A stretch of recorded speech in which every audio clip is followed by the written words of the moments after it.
یہ سیاست کاری ہے۔ ایک طرف تو سیاستدان یہ دعویٰ کرتے ہیں ہم قوم کے رہنما ہیں، دوسری طرف رہنماؤں کے اپنے راستے اور راہیں اور عوام کو اور راستوں پر چلانا چاہتے ہیں۔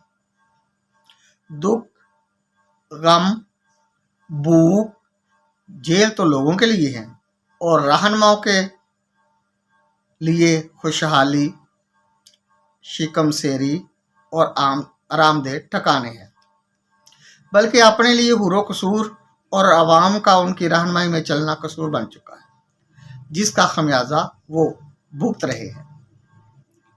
سیاستدانوں کا کام بیداری پیدا کرنا ہے، وعدوں کی گولیاں مفت میں بانٹ کر اہل وطن کو میٹھی نیند سلانا نہیں۔ وہ خواب